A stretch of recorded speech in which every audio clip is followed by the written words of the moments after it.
Hello hello hello hello hello sir तुम्ही जास्त करू नका हॅलो हॅलो हरी हरी हरी रामकृष्ण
जे स्वसंवेद्यात्मरूपा देवा तुझी गणेशो सकलार्थमती प्रकाशो मने निवृत्ती दासो अवधारे जोधी आत्ताभिनव वागविलासिनी जे चातुर्यार्थ कला कामिनी ती शारदा विश्वमोहिनी नमिलिम्य मधुरदये सद्गुरु जेनी तारिलो हा संसार पुरु मनोनि विशेष अति आदरो विवेकावरी आता हृदय हे आपुले चौफाळुनिया भले वरी वैसव पाऊले श्री गुरूंचे विठ्ठला विठ्ठला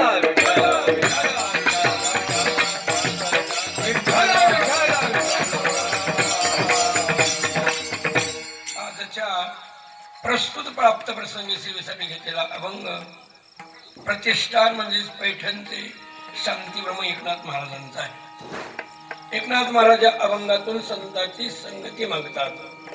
अर्धाक्षण घडता संताची संगती तेने होय शांती महत्पापा.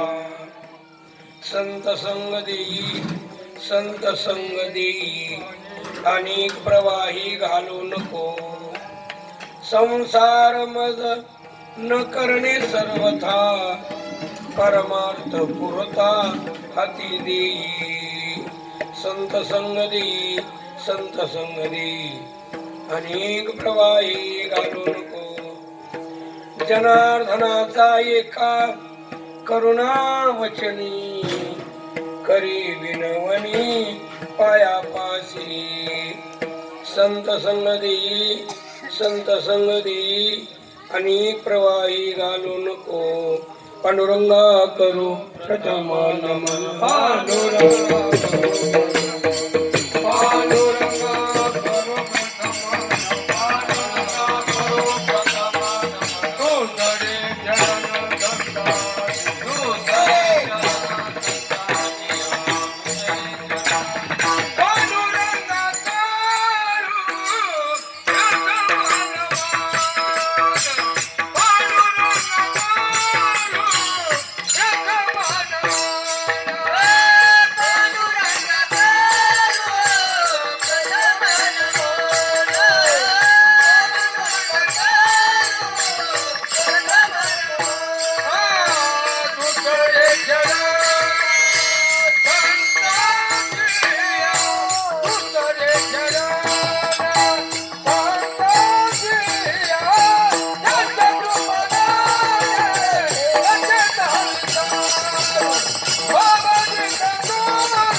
वरम पुंडरीकाय दातु मुनिद्रे समागत तिष्ठन्नमानंद कंदम परब्रह्मलिंगम भजे पांडुरंगम.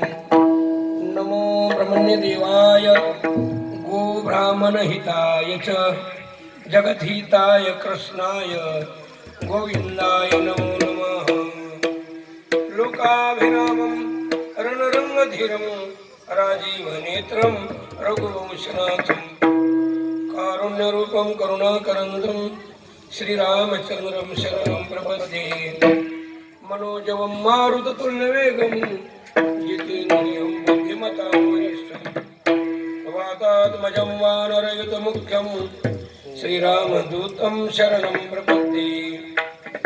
सौराष्ट्रे सोमनाथ श्रीशैले मल्लिकार्जुनं उज्जनिया महाकाल ओंकारममलेश्वरं परल्या वैजनाथंच डाकिन्या भीमाशंकरं शेतुवंदे तो रामेशं नागेशं दारुकावनी वाराणस्यात विश्वेशं त्र्यंबकं गौतमी तटे हिमालय तो केदारं कृष्णेशं शिवालये यत्तानि द्वादशलिङ्गानि सायं प्रातपठे नरा सप्तजन्म कृतं पापं स्मरणेन विनश्यति एकांती रे गुरुराज स्वामी चैतन्य रूपी शिव सबके नामी सिनलो दयाळा भवसाल भारी तुझ विन शंभो मद कोण तारी सर्व मंगल मांगल्ये शिवे सर्वार्थ साधिके शरण्ये त्र्यंबके गौरी नारायणी नमस्तुते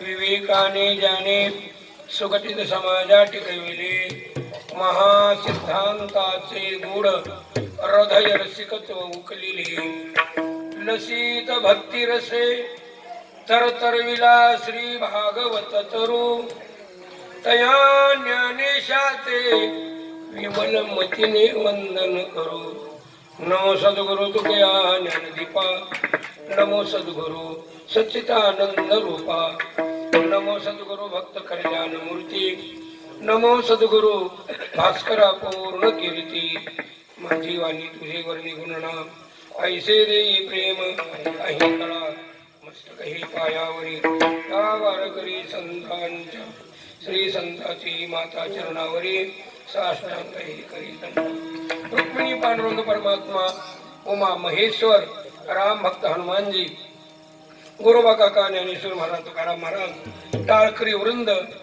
गायनाचार्य मृदंगाचार्य संत श्रोते माता भगिनी विनेकरी सर्वांना नतमस्तक शरण जाऊन सर्वांना नमस्कार करून चिंतन सेवेला सुरुवात करूया. श्री तुकोबाराय ज्ञानोबाराया नाथरायांना सर्वांना वंदना करून आपण नाथरायांचा अभंग पाहूया. नाथराय अभंगातून संतांची संगती म्हणतात. अर्धा क्षणाचा सत्संग सुद्धा महत् पापाची शांती करतो. बघा मला देवा संतांची संगती दे.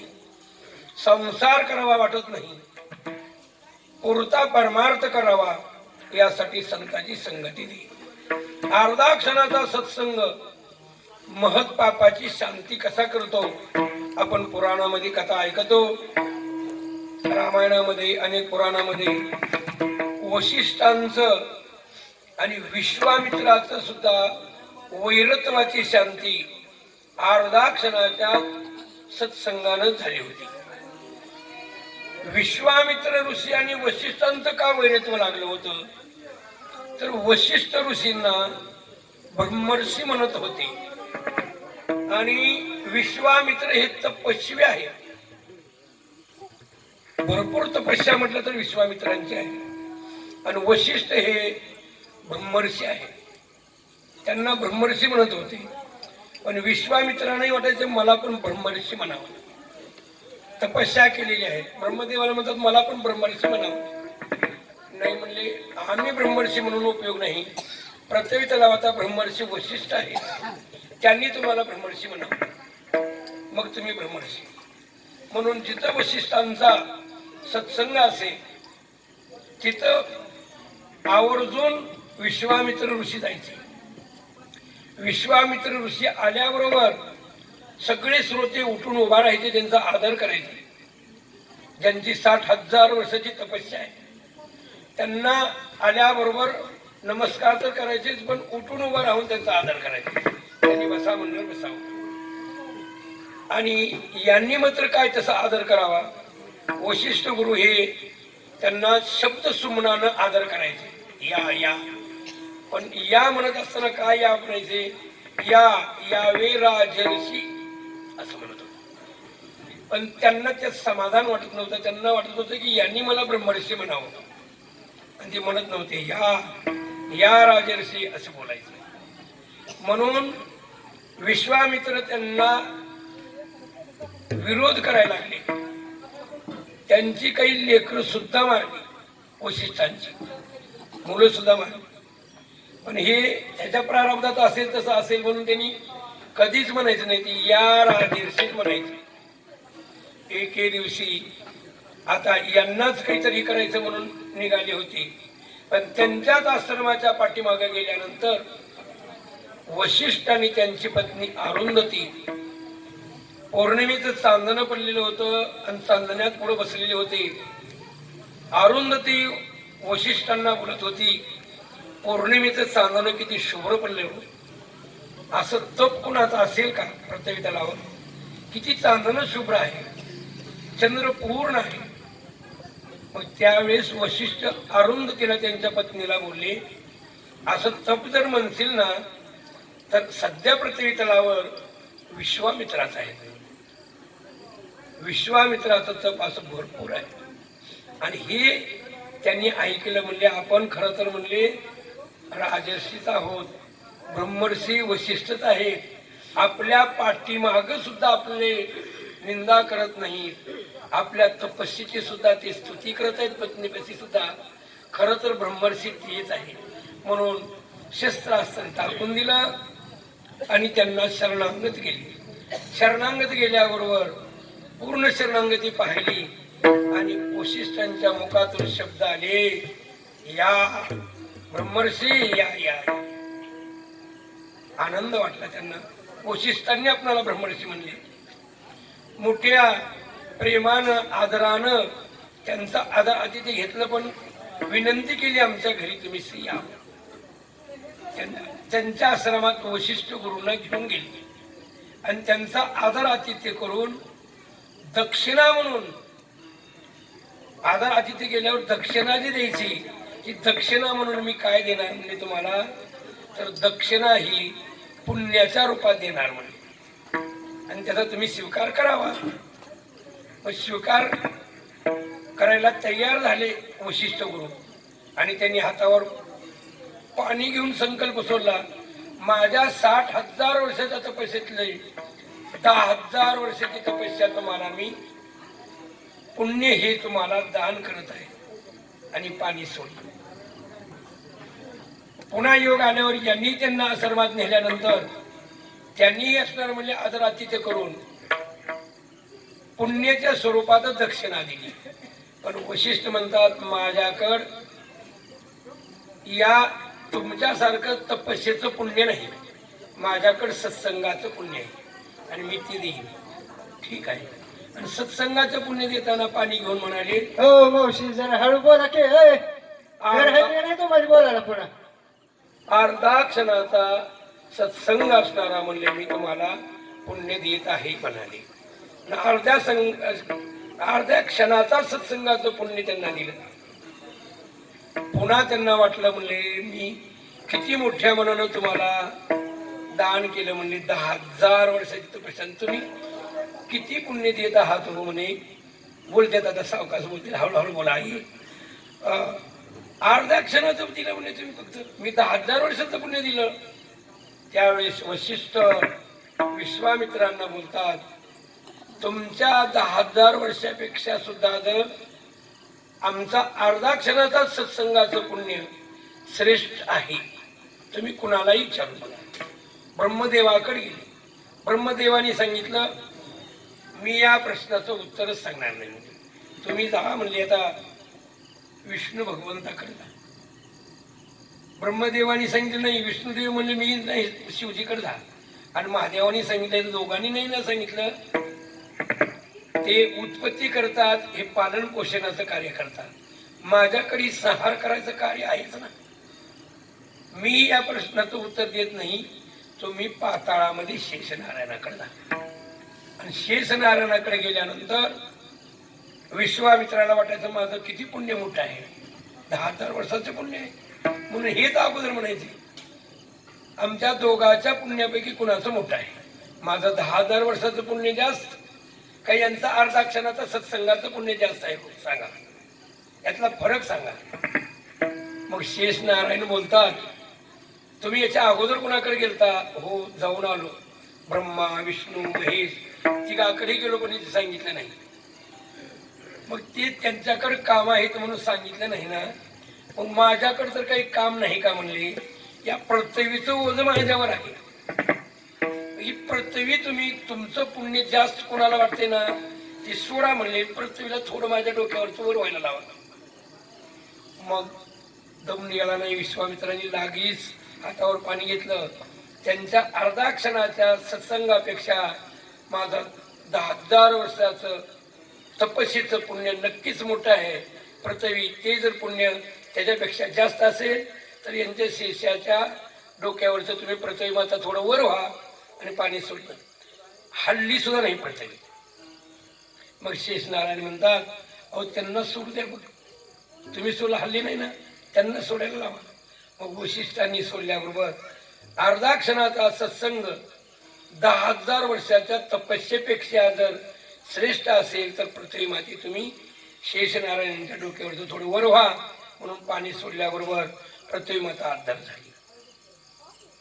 शेषनारायण बोलले, विश्वामित्र ऋषी तुम्हाला तुमच्या प्रश्नाचं उत्तर कळाली की सांगावं लागेल म्हणले.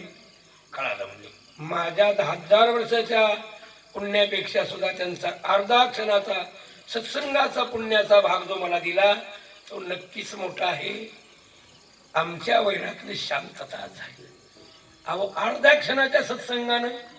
म्हणून महाराज सांगतात, अरे महत पापाची सुद्धा वैरत्वाची शांती झाली, महत पापाची सुद्धा शांती अर्धा क्षणाचा सत्संग वाल्या कुळ्याला लाभला. वाल्या कुळ्याच्या महत पापाची शांती देवर्षी नारदाच्या सत्संगामुळेच झाली आणि ते राम प्रभू जन्माच्या आधी रामायण लिहू शकले. आणि रामाने म्हणावं, वाल्मिक जेवढं बोलले तेवढंच करीन मी. बोलिला वाल्मिक तैसेची करी, बोलिला वाल्मिक तैसेची करी, बोलिला वाल्मिक तैसेची करी, बोलिला वाल्मिक तैसेची करी. वर्तुना दाविना नामा, वर्तुना दाविना नामा, वर्तुना दाविना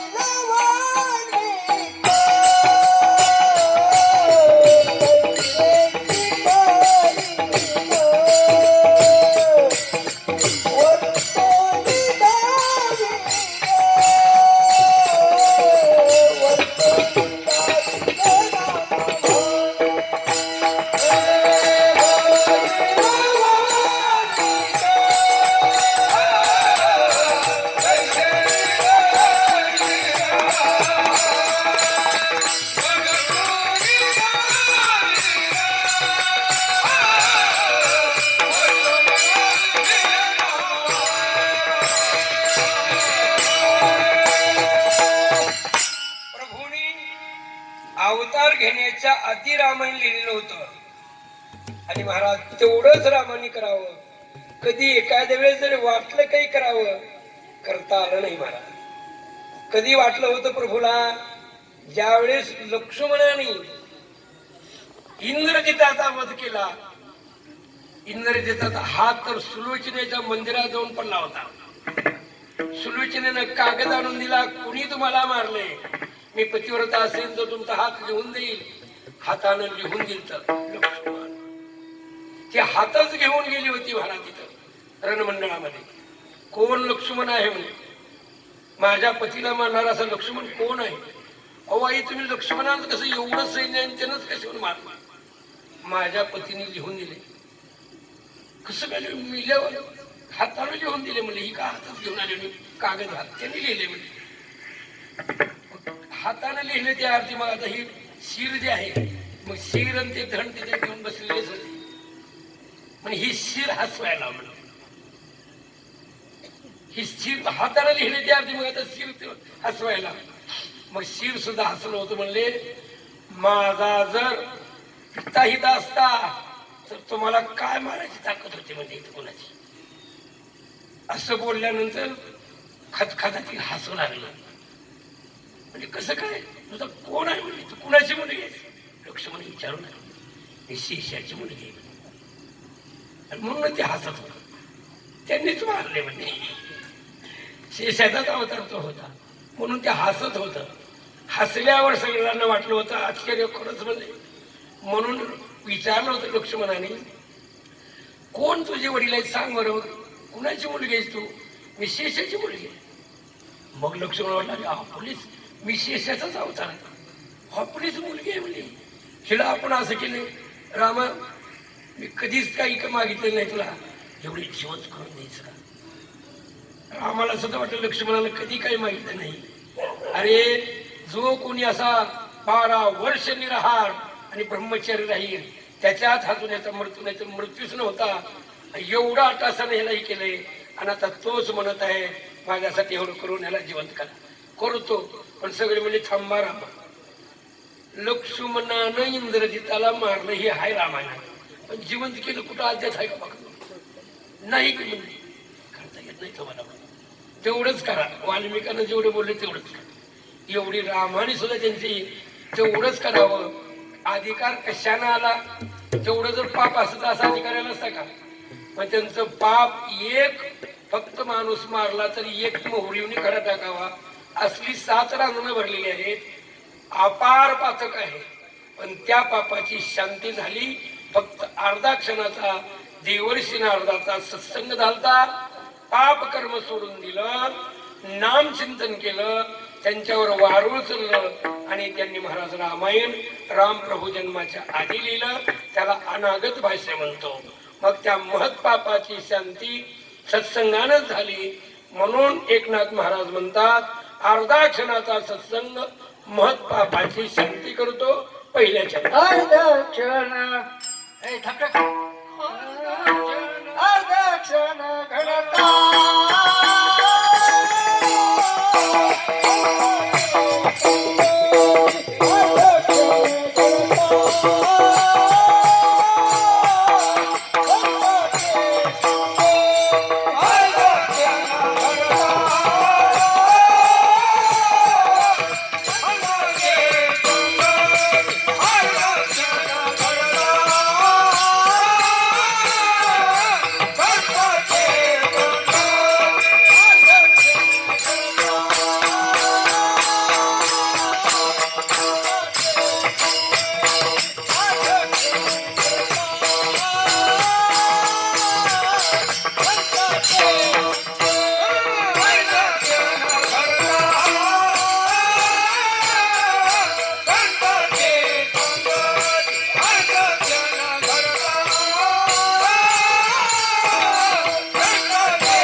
क्षण घडता संताची संगती तेने होय शांती महत् पापा.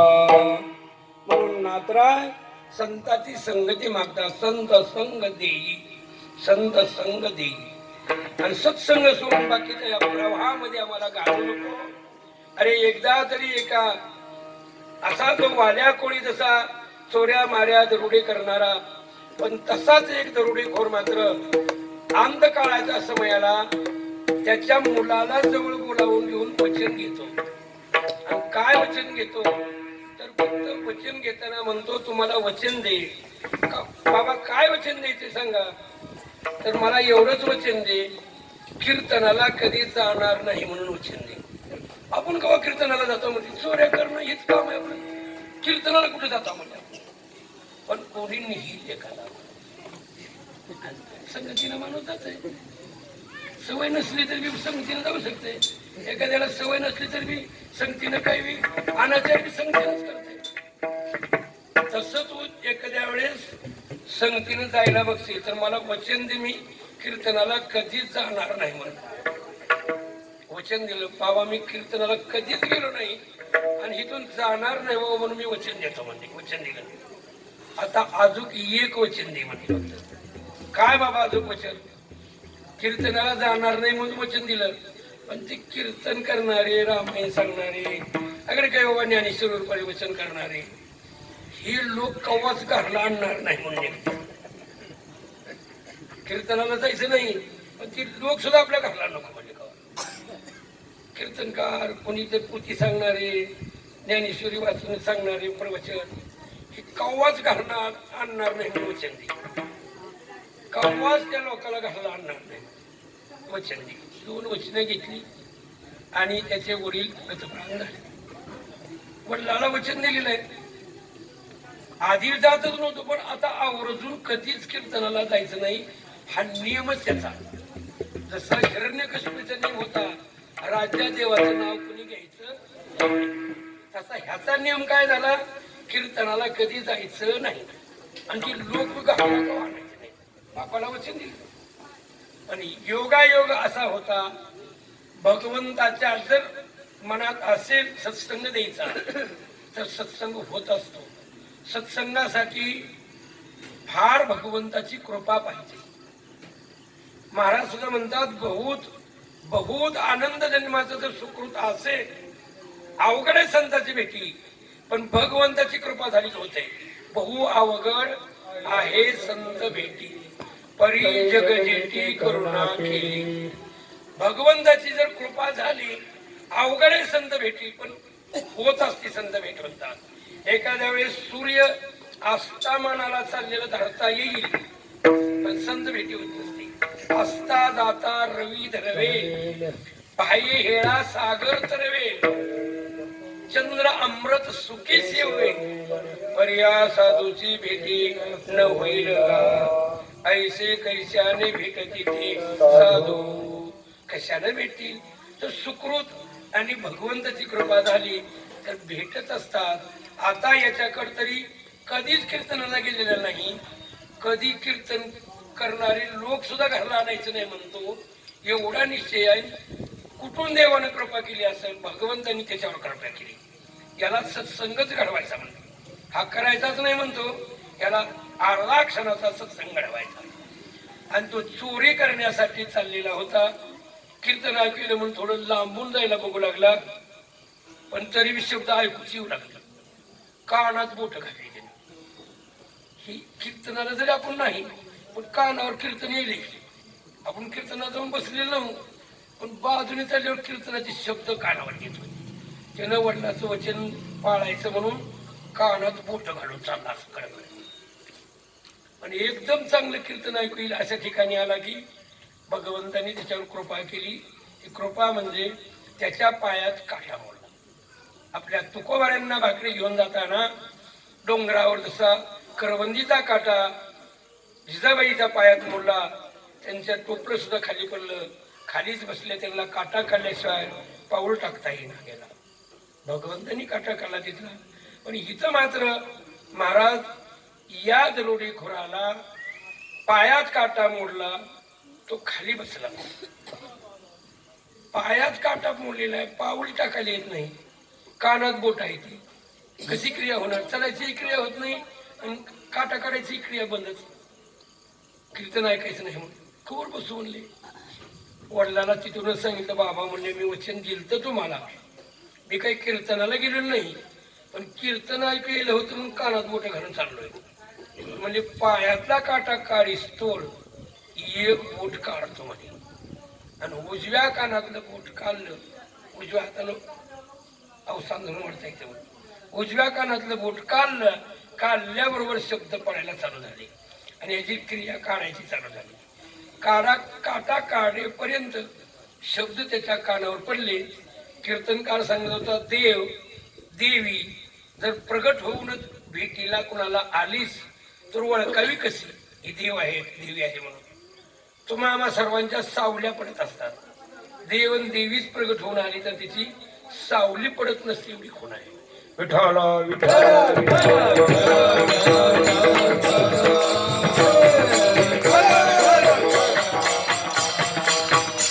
एवढे शब्द ऐकले. देव देवी यांची सावली पडत एवढे शब्द ऐकले. काटा करायचा झाला. पुन्हा कानात अशी बोट घातली, निघून गेला. राजवाड्यावरच असणारे म्हणजे चोरी केली. तिथं भरपूर धन झाल्यामुळे त्याला ओझ जाईना. तिथलाच उंट सोडून उंटावर लादून तो घेऊन गेला. कुठं डोंगरात कुठं तो राहत असेल तिथे नेऊन ते धन उचलून घेतलं. पण उंट कुठूनही दिसेल करेल म्हणून त्या उंटाला कापून एका खपाळीमध्ये खोल दरी टाकून दिला आणि धन पुरून टाकलं. राजवाड्याची चोरी झाली म्हणून राजानं बरेच सीआयडी सोडली आणि एक सीआयडी त्याच्यातला महिलाच होती, एक वारांगणा. आणि ती वारांगणा, ती वेश्या सीआयडीच्या रूपातून विडा उचललेला होता. एक तंबुरा घेऊन पद म्हणत म्हणत दरोडेखोराच्या वस्तीवर गेली, तिथे राहतात तिथं. आणि त्यांच्या महिला होत्या तिथं पद म्हणून दाखवले. एक पद म्हणलं त्यांना गोडी लागू दिली आणि ती महिला निघून चालली. त्या महिला बोलू लागल्या की म्हणल्या अजून थोडस म्हणून दाखवा ना म्हणे. त्यावेळेस ती म्हणू लागली माझ्या मुलाला माय म्हणले एवढा आजार झालाय आणि पूर्वी वैद्य औषध देत होते. वैद्य हे डॉक्टर होते, वैद्य औषध द्यायचे. वैद्यानं सांगितले म्हणे की उंटाचं मांस भेटलं तर तुझं लिकरू वाचेल, नाही तर लिकरू मरतंय. मला का करायचे माय पद म्हणून, माझ्या लेकराला औषध शोधायचे माय. असं म्हटल्याबरोबर त्या दरोडेखोराच्या महिलांनी सांगितलं तुम्हाला जर औषधासाठी उंटाचं मांस लागत असेल, हो म्हणले, लिकरू तर वाचते ना, ते लिकरू मरते, माझं काय करा. मग आम्ही देतो म्हणले, आम्हाला पद म्हणून दाखवा. म्हणून दाखवली. त्याने ती उंट दाखवला, त्याचं मांस घेतलं. फक्त तिला मुद्दा शोधायचा होता आणि सीआयडी मुद्दा काढण्यासाठी बरोबर असं करत असतात. आणि ते मुद्दा एक सापडला, आता एक राहिलाय. ते एक मुद्दा सापडण्यासाठी धनाचा मुद्दा सापडला की झालं, उंट तर सापडलाय. त्याचं मांस थोडं घेतलं आणि त्या महिलाला सांगितलं रात्री मध्यरात्री 12ला तुम्हाला देवी, तुम्ही मेसाईची तर सेवा करता ना, हो म्हणतातच ना चोराला मेसाई दार्जन म्हणजे, आम्ही मेसाईची देव सेवा करतो म्हणजे, मेसाईला बलिदान करतो. मग ही मेसाईच तुम्हाला मध्यरात्री 12ला भेट देईल म्हणजे. माझ्या लेकराचा जीव वाचायला म्हणजे तुमच्यामुळं, मग माझ्या लेकराचा आशीर्वाद लागेल आणि देवी 12 वाजता तुम्हाला भेटेल म्हणजे जाग्या राहा. महिला रात्रभर जाग्याच होत्या. दरोडेखोराने विचारलं होतं पुन्हा आल्यावर, हे आपल्या घरावर गोलाकार लाल कुणी लावले. तरी एक पद म्हणत एक महिला आलती म्हणे, तिच्या लेकराला आजार झाला, ते उंटाचं मांस दिल्यामुळे ती प्रसन्न झाली, जरा थोडी तुम्हाला देवी भेटेल वगैरे म्हणून लावून गेली. त्या दरोडेखोरानं ओळखलं म्हणले एखाद्या वेळेस सीआयडी व्यासणार शोध हिंदू लागलेले आहेत. उंटाचं मांस नेलं म्हणल्यानंतर काय सांगा म्हणून ते लाल गोलाकार लावलेलं पुसून टाकलं आणि बाकीच्या सगळ्याच्या घरावर लावलं. पण त्याने अनेक दुसऱ्या काही खुणा ठेवलेल्या होत्या. तीच असणारी म्हणली वेश्या पुन्हा देवीचं रूप धारण करते. एक रेड्या घेते आणि रेड्यावर बसून एका हातात जळत भांड आणि एका हातात तिरसूळ घेऊन कृत्रिम 2 लक्ष्मीचे हात वर लावले आणि बरोबर 12ला त्या घरावर जाऊन तिरसूळ आपटला. तिरसूळ आपटल्याबरोबर महिला जाग्याच होत्या, दरवाजा खुल्ला केला. देवी दिसल्याबरोबर तिथून नमस्कार करू लागली आणि त्या देवीनं बोलायचं लांबूनच नमस्कार करा. तिथूनच सगळे पाया पडू लागले, लेकराला पायावर घालू लागले. देवी बोलू लागली तुम्हाला मी कशात बी साथ दिली, मला बलिदान दिल्याशिवाय धन काढू नका. मग ती म्हणले हिथंच पुरलंय म्हणले, आम्ही बलिदान दिल्याशिवाय काढीत ना म्हणले. आता उंटाचा बी मुद्दा सापडला म्हणजे धनाचंही सापडलं. देवी महागारी फिरली. महागारी फिरल्यावर सगळे पाया पडून आता घरात चालले. पण देवी महागारी वळल्या तो जळत भांड पुढे गेलं आणि जळत भांड पुढं असल्यामुळे त्या प्रकाशामुळं देवीची सगळी सावली मागं पडली. त्या रेड्याची पडली, देवीची सावली पडली. मग अर्धा काटा काढीस्तोर मध्ये किती कीर्तन ऐकलं त्याने, अर्धाक्षणच कीर्तन ऐकलं होतं. फक्त त्याला वाटलं की म्हणलं हे देवी नाही, म्हणलं देवी म्हणावं तर सावली पडली, नाही म्हणावं तर देवी म्हणून सगळे पाया पडलेत आपले ते. मग देवी खरी का कीर्तनकार सांगितलेलं खरं? कीर्तनकारानं जर सांगितलं की देव देवी जर आली तर ओळखायची, कोण सावली पडत नसते, ही सावली पडली मग देवीच न होईल. आणि कीर्तनकार तर लबाड बोलत नसतात म्हणतात. ऐकून म्हणलं आपण का ऐकलं कीर्तन म्हणले, पण म्हणतात की लबाड बोलत नाहीत. मग काय देवी लबाड का कीर्तनकार लबाड बघूच म्हणले. आणि म्हणून थोडं थोडं अंतर येणं, कुठं देवी अंतर्धान पावते पाहिलं. देवी कुठंच अंतर्धान पावली नाही. बरोबर ते वेश्याच्या गल्लीला गेली आणि तिचं घर आल्याबरोबर रेडा बी हाकलून लावला आणि कृत्रिम हात टाकून दिले, जळत भांडं टाकलं आणि देवी घरामध्ये गेली. देवी घरात गेल्याबरोबर यानं ओळखलं की म्हणले खरंच ते कीर्तनकारानं सांगितलेलंच खरं आहे, देवी लबाड आहे, देवी नवई म्हणले. ही CID आहे. आपणाला हे थोड्या वेळात सुद्धा येऊ शकतात. म्हणजे आता उंटाचा बी मुद्दा त्यांना कळाला आहे आणि धनाचंही कळाले. काय करावं? ताबडतोब घरून जाऊन त्या देवीच्या घराला बाहेरून कुलूप लावलं, देवी बंद करून टाकली. सूर्योदय पर्यंत त्या राजानं वाट बघितली. सांगितलं होतं की मध्यरात्री 12ला मी दुसरा मुद्दा शोधेन, आपण लवकरच पहाटे जाऊ आणि धाड घालून ती स्वीकार करू वाटत नाही. नाही त्या मुलीचा सत्संगती करावी वाटते. म्हणून महाराज सांगतात की संतांच्या संगतीमधून महत्पापाची एकदा शांती झाली की मग मात्र त्याच्या जीवनामध्ये एकच फक्त सत्संगती आणि भगवंताचं चिंतन, याची आवड त्याला राहते, विरक्ती प्राप्त होते, मग शांत होतो. एक विरक्ती जी आहे ही एक पात्र असतं. जसं सोन्याच्याच पात्रात वाघिणीचं दूध राहतं, अन्य कशाचंही पात्र असेल तर ते फोडून बाजूला निघून जाते, पण सोन्याच्या पात्रात मात्र थांबतं. तसं विरक्तीचं पात्र जे आहे, या विरक्तीच्या पात्रामध्ये शांती असते. वैराग्य तापला सप्रेमी निवाला, ठेवा जो लागला शांती सुख. शांती आणि सुख जे आहे विरक्तीत असतं, वैराग्यात, भोगामध्ये नाही. वैराग्याच खऱ्या अर्थाने शांती आहे. आणि म्हणून त्याला वैराग्य प्राप्त झालं. वडिलाला कळालं नाही म्हणजे सत्संग करायचं, आणि म्हणून आम्हाला वचन घेतलं. पण आम्हाला सत्संग करून पाहिलं, नकळत घडला तर म्हणजे खऱ्या अर्थानं याच्या सुख आहे खरं. म्हणून दरोडेखोरानं म्हणा राज्याचा त्याग करून सत्संगती करून भगवत प्राप्ती करून. म्हणून महाराज सांगतात सत्संगती हीच खऱ्या महत्वानं आपल्याला उद्धरून नेणारी आहे.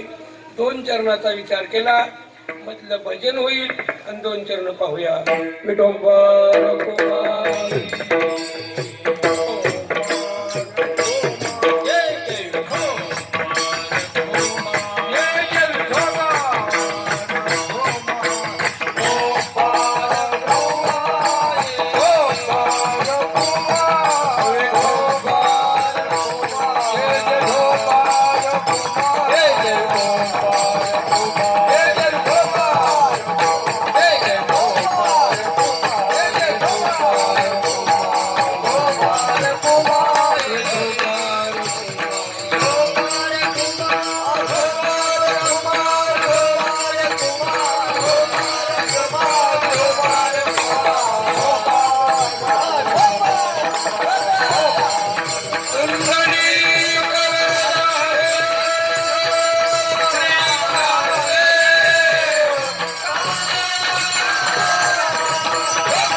संत संग घे संत संग घे संत संग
क्षण घडता संताची संगती तेने होई शांती महात्पापा संत संग देई संत संग देई अनेक प्रवाही घालू नको महत्पापाची शांती सत्संगतीनं होते आणि सत्संगतीने केल्यावर एका प्रवाहात मध्ये आपण अधोगतीला जात असतो.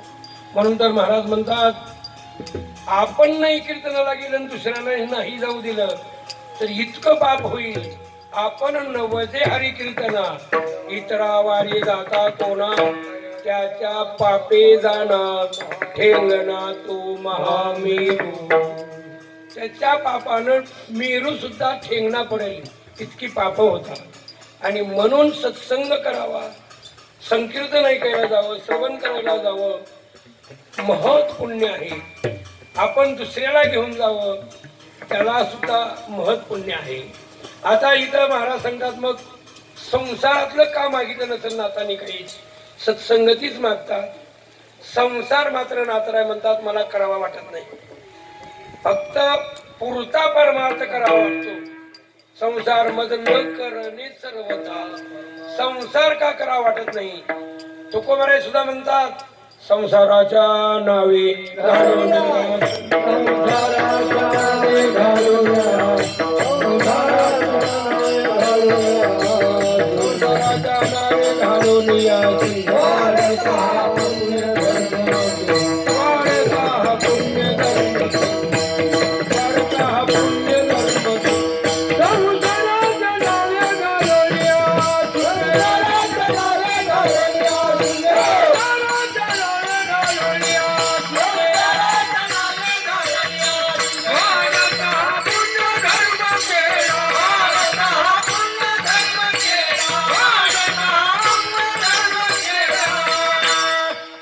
संसाराच्या नावे घालून या शून्य वाढता पुण्य धर्म केला. हरी भजनीये ढवळीले जग चुकविला लाग घडी काळाचा. म्हणजे संसार करावाच वाटत नाही म्हणतात. याचा अर्थ संसाराची व्याख्या संतांनी अशी केली.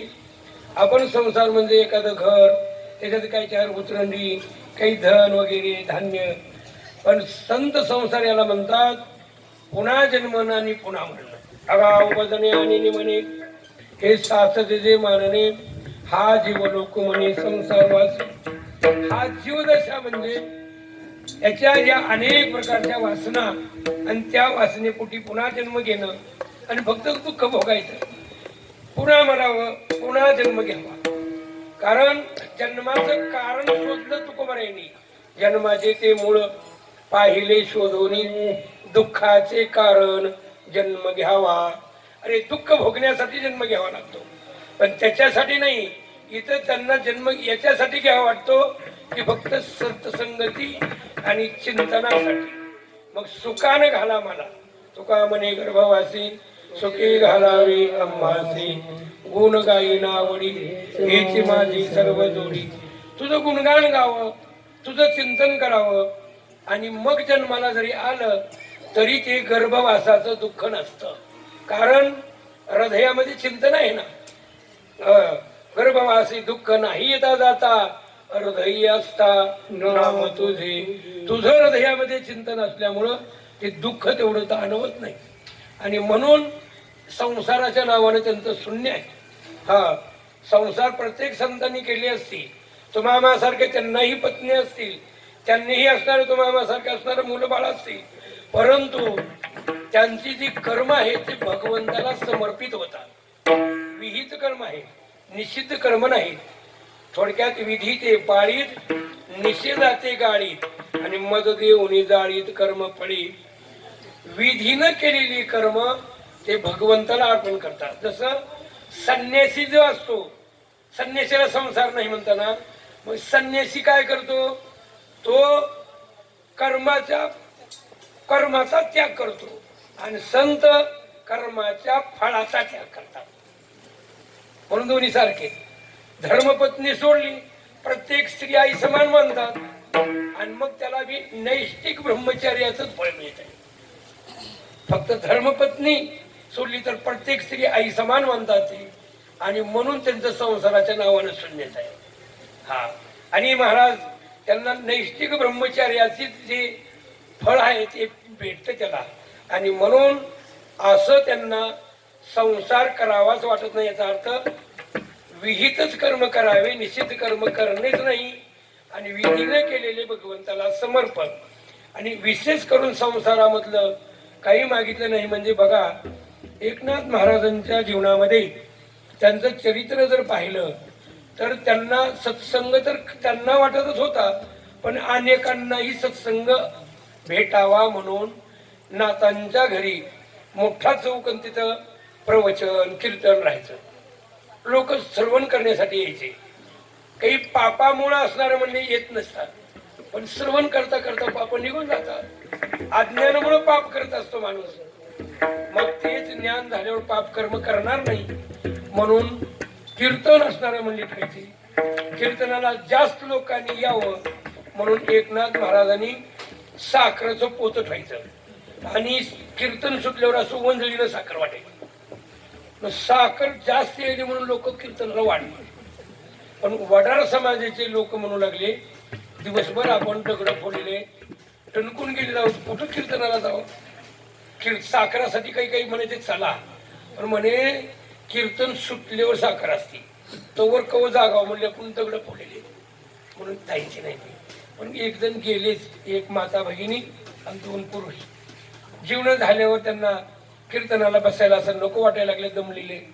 दालनामध्ये तिथले तिथं जाता येत होतं. गेले तिथं पर्यांची गादी टाकलेला एक पलंग होता, खाट. त्याच्यावर बसायलाही लाज वाटली, हात सुद्धा ठेवायला लाज वाटत होती, पण ठेवले तर मऊ लागत होते. किती मऊ आहे म्हणजे कोणीच नाही बसू. तिघही बसले आणि ते 2 जण बोलू लागले, आता कीर्तनाला आम्हाला नको वाटतंय, आम्ही थोडं इथंच आडवं होता, कीर्तन ऐकतो साखरा वाटायली का आम्हाला उद्योग. यांचा उद्देश होता फक्त साखरासाठीच. साखरासाठी काही नाही, पण तेवढंच सत्संग होईल हा नाताचा उद्देश. पण साखरेच्या निमित्त करून आले ते 2 जण झोपले आणि एक कीर्तन ऐकत बसली माय. तिनेही थोड्या वेळा ऐकलं तिथंच झोपली. कीर्तन झालं, साखरा वाटून निघून गेले. नाचरा झोपायला चालली तिथं तर 3 जण माणसं झोपली. नातांनी त्यांना उठवावं सुद्धा वाटलं नाही. बाकीचे म्हणले का नाचरा माघारी आला, झोपलीच होती. उठवून लावा म्हणले त्यांना कीर्तनाला, नाही ती नको चला त्यांना झोप दिले. नको म्हणले, सगळ्यामध्ये देवच आहे असं नाही म्हणले. कीर्तनाला उठवलं असतं तर पाप नाही, जेवायला उठवले तर पाप नाही.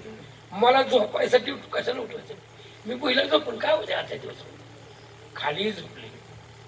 त्यांच्या आधी सकाळी उठले, हे मागून उठले म्हणले आमच्या कोण चूक झाली बाबा, साखरेसाठी आलता कीर्तनाला. म्हणजे काय सांगायचं म्हणजे, पण ती झोपी गेल्या म्हणजे तसं.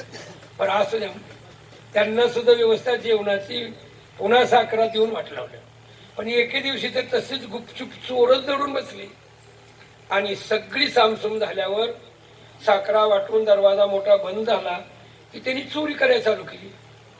आणि चोरी करता करता करता देवघरात काही चांदीच्या वस्तू दिसल्या म्हणून त्या वस्तू घेण्यासाठी की महागड्या वस्तू आहेत म्हणले, ही घेऊ म्हणले. आणि देवघरात जाऊन घेऊ लागल्याबरोबर त्यांची दृष्टी गेली. देवानं काही चमत्कार दाखवला.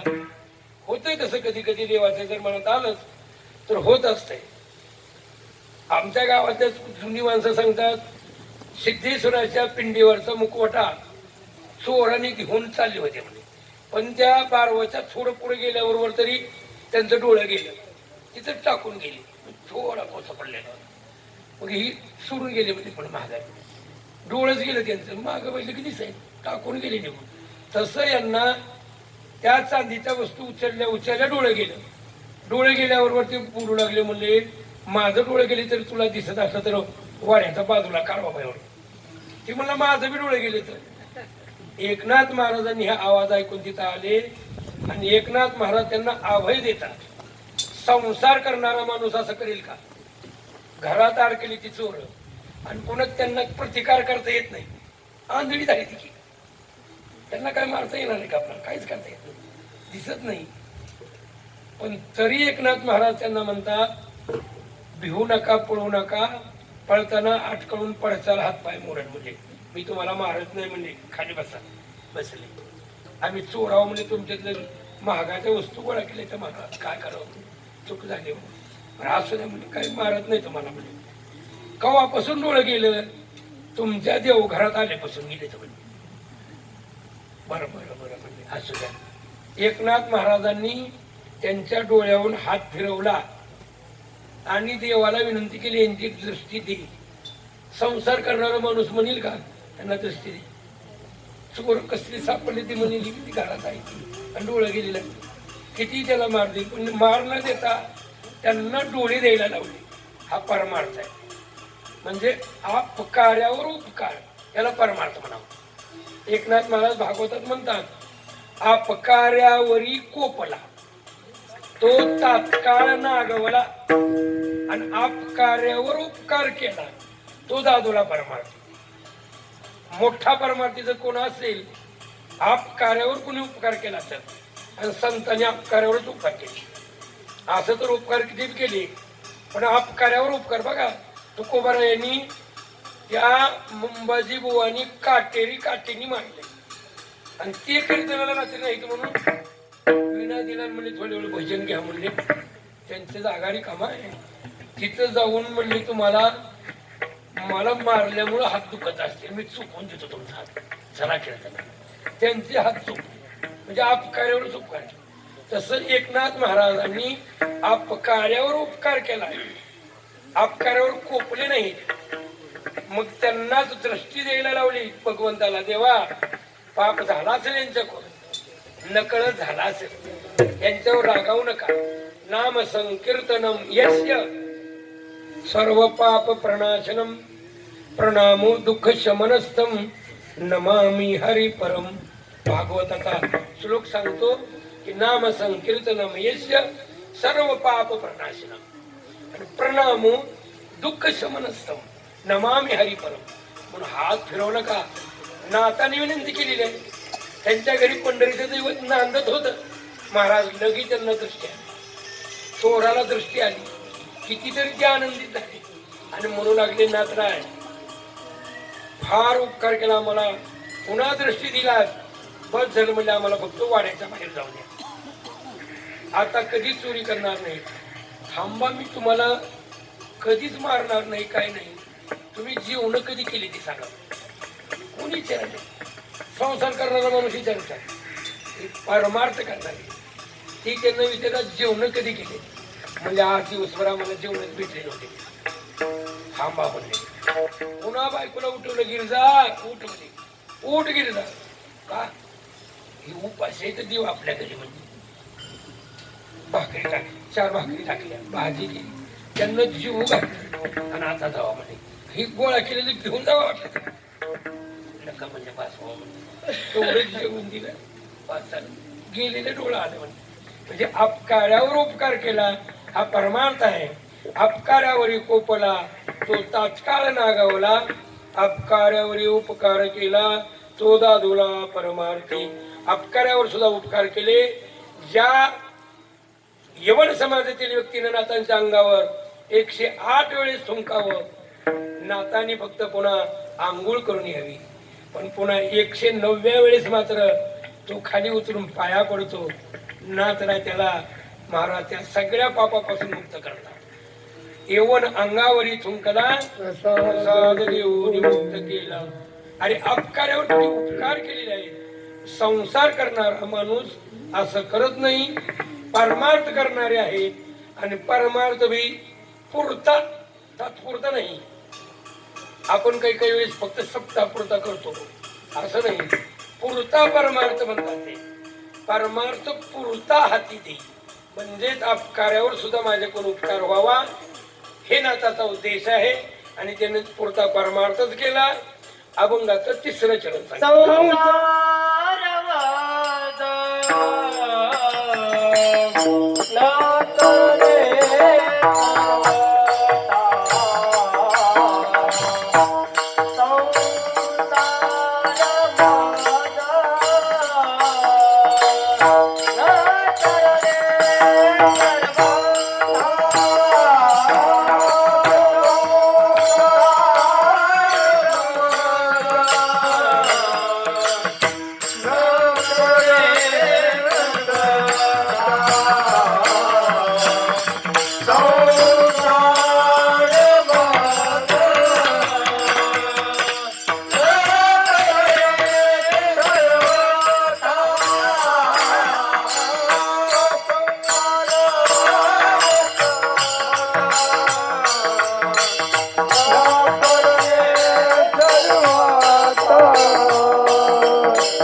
संसार मध न करणे सर्वत्र परमार्थ पुरता हाती देई. संसार म्हणजे पुन्हा जन्माला येईसारखं करणं हे संसारच आहे. काही वासना ठेवणं, वाईट कर्म करणं, तर ते भोगण्यासाठी यावंच लागते त्याला. मात्र हे मात्र स्वतःची इच्छा झाली तरच येतात, अन्यथा नाही. हा, आणि आपणाला आपले कर्म आणतात. हे कर्म आपल्याला जन्माला घालतातच, वासना घालतेच. आणि संत मात्र स्वतःच्या इच्छेने येतात आणि परमार्थ करतात, दुसऱ्याला तारून नेण्यासाठी साधना करतात, शिकवतात आणि स्वतःच्या इच्छेने जातात. आणि म्हणून महाराज सांगतात या ठिकाणी पुरता परमार्थ हाती द्या. संसार करावा वाटत नाही, परमार्थ करावा वाटतो. विहित कर्म करावे आणि ते प्रभूला समर्पित करावे. हा जनार्दनाचा एक आहे. जनार्दनाने शिक्षण दिलेलं आहे. वाईट कर्म करू नये, चांगले कर्म केलेले ही देवाला, सत्कर्म केलेले देवाला अर्पण करत जावे. विधी ते पाळीत, निषेधाचे गाळी आणि मद देऊनी जाळीत कर्म फळे. विधीने केलेले बी अहंकार ठेवू नये, तर देवाला अर्पण करावे. ज्ञानोबारांनी एवढी ज्ञानेश्वरी लिहिली. हा परमार्थ आहे, पण ते देवाला अर्पण केलं ना. भरोनी सद्भावाची अंजुळी, मिया ओविया फुले मोकळी, अर्पिली अग्रयुगिली विश्वरूपांच्या. हे ज्ञानेश्वरीच्या जेवढ्या ओव्या आहेत, ते ओव्या रूपी फुलं मी भगवंताच्या चरणी वाहून टाकले म्हणतात. नामदेवराय म्हणतात, नाम गाऊ नाम द्याऊ, नाम वाहू. हे चिंतन केलेलं सुद्धा देवाला समर्पण करायचं असतं. आणि म्हणून मग ते संसार नाही, परमार्थ होतो. आणि आपण केलं, मी केलं म्हणलं, हा संसार झाला. दान धर्म बी केला आणि ते मी केलं म्हणून झालं तर दंभ होत होतो, अंभाव येतो आणि ते भोगावं लागतं पुन्हा. म्हणून महाराज सांगतात पुरता परमार्थ राहावा. असा प्रकार त्या ठिकाणी नातांचे उद्गार आहेत. आणि हे शिक्षण नातांचं आहे म्हणतात. एकनाथ महाराज माझ्या जनार्दनाचा आहे आणि हा एका जनार्दनाचा आहे. आणि मोठ्या करुणा वचनाने विनंती करतो की मला सत्संग भेटावा. जनार्दन स्वामी हे किल्ल्यावर राहायचे. तिथं नाथराय नसणारा म्हणले बालवयापासून जावं. एकनाथ महाराजांचा जन्म झाल्यावर त्यांचे आई आणि वडील वारले होते. मूळ नक्षत्रावरचा जन्म झाला, आई वडील वारतात. आई वडील वारले, एकटंच राहिलं म्हणून एका एका म्हणायचे. आजा आजीनी सांभाळ केला. मात्र त्यांना बालपणातच एक भगवंताच्या भेटीची ओढ म्हणा, सत्संगतीची ओढ, गुरु करावा अशी ओढ लागली.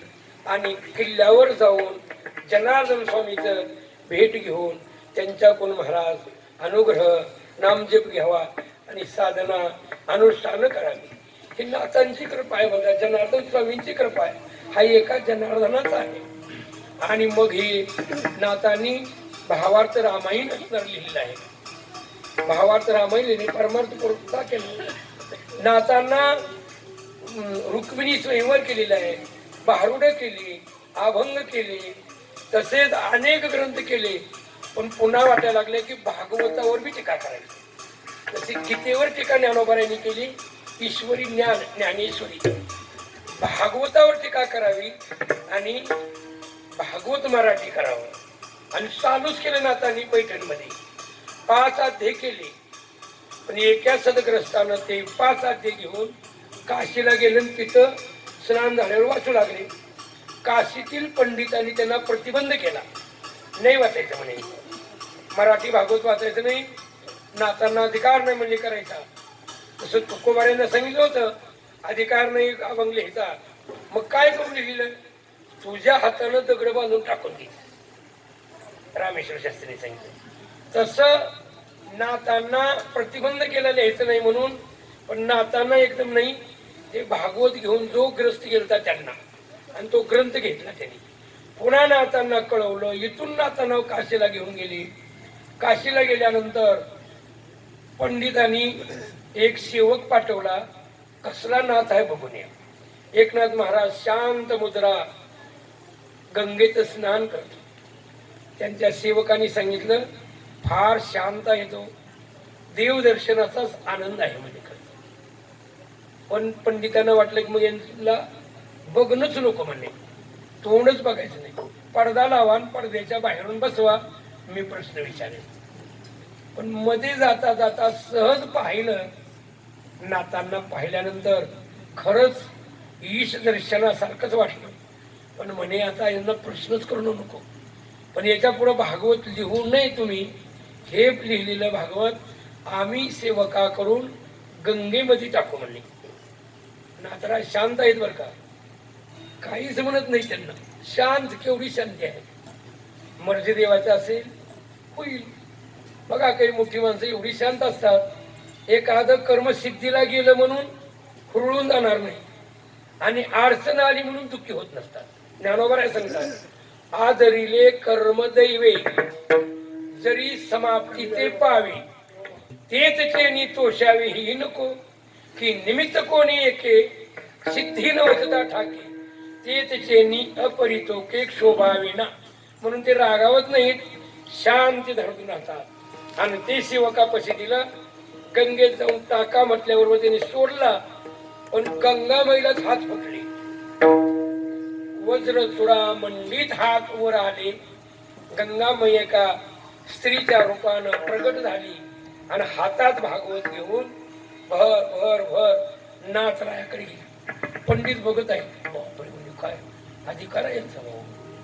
पाण्यानं भिजवलं नाही, उलट पाणी स्त्री रूप झालं, हातात घेऊन नाथाकडे जाऊन हातात दिलं. इथून पुढचा भाग काशीत बसूनच करा म्हणे.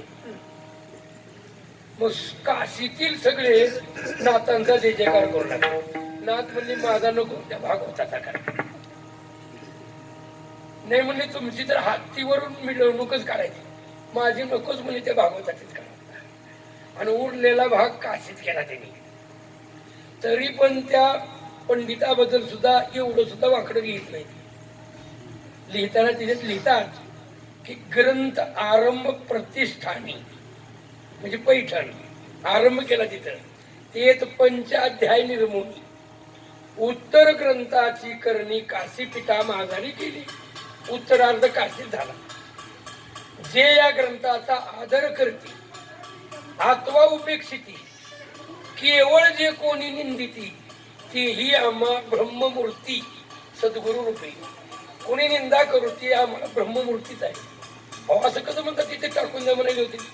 असू द्या, त्यांच्यात एक गुण आलेला असतो, त्याच्यामुळे होत असते असं.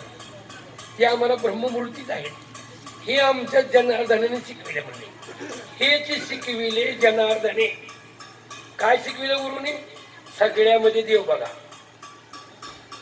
आपणाला शिकवतात की नाही आपले गुरु? ज्ञानोबा काय म्हणतात? सर्व घटी राम. शिकावं लागेल का पुण्या ज्ञानोबा? हा, हे शिकविलं म्हणतात जनार्दनाने. सर्वाभूती मदती पाहणे, प्रकृती गुणाची लक्षणे सर्वता आपण न मान. कुणाची प्रकृती जर तमोगुणात गेली का प्रकृती, तर मग ती निंदा करतो. आणि सत्वगुणात जर आली तर वाचन करतो. रजोगुणात गेली तर थोडासा उपहास करेल. पण आमचा भावच प्रकृतीचा पलीकडचा आहे म्हणतात. आमचा प्रकृती पलीकडील भाव. याचा अर्थ या उपाधीला बघत नाही. ही उपाधी प्रकृतीच आहे, प्रकृतीला उपाधी आहे. पण या उपाधीच्या पलीकडलं चैतन्य बघतात ते. या उपाधी माझी गुप्त माऊली म्हणतात बघा. चैतन्य असे सर्वंगत आणि ते तत्वज्ञ संत स्वीकारे. तत्वज्ञ म्हणतात तत्वज्ञानी. ज्ञानोबराच्या फोटो खाली कुठे लिहिले असत बघा, फिलॉसॉफी संत म्हणजे तत्वज्ञानी. हे तत्वज्ञानी संत असतात. मग हे तत्व म्हणजे आत्मतत्व. मग ह्याला जाणतात ते, प्रकृतीकडे बघत नाही. तमोगुणात गेली असेल कधी काय त्याच्या कळत. तमोगुणात गेली तर निंदा करेल, रजगुणात गेली तर थोडं हे करेल. परंतु त्यांचा भाव पोलता असतो. म्हणून एकनाथ महाराज म्हणतात हा एका जनार्दनाचा आहे. म्हणजे गुरुचा मोठेपणा सांगतात. वडिलांचं महत्व, गुरूंचं महत्व वाढतात. तुकोबारे का अभंगात लिहितात, शांती रूपे लोहे कोणाचा वाईट. कुणालाच नाचरा वाईट वाटत नाही. शांती रूपे लोहे कोणाचा वाईट आणि वाढवी महत्व वडिलांचे. या पद्धतीनं त्यांनी आपल्या सद्गुरूचं महत्व सांगितलं. हा तरी एका जनार्दनाचा आहे. जनार्दनाचा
एकनाथ महाराज जनार्दनाचा एक आहे म्हणतात. हे सगळं सद्गुरूंच्या कृपेनं आहे म्हणतात. आणि मी एक विनंती करतो की मला सत्संगात राहावा. आपण सुद्धा प्रभूला हेच मागूया. आज सप्ताह झाल्यानंतर ही मागणीचा अधिकार आहे. तर देवा मला सत्संगतीच दे, सद्बुद्धी दे. आणि असंच अन्नदानाचं ज्ञानदानाचं कार्य घडू दे. आणि दुर्बुद्धी उपजू नये असं कर. दुर्बुद्धी ते मनात कदा नुपजो नारायण. आता मजाईसे करी तुझे पाय चित्ती धरी. उपजला भाऊ तुझे कृपे सिद्धी जाऊ. तुका म्हणे आता लाभ नाही या परता. ह्याच्यापेक्षा दुसरा लाभ नसतो.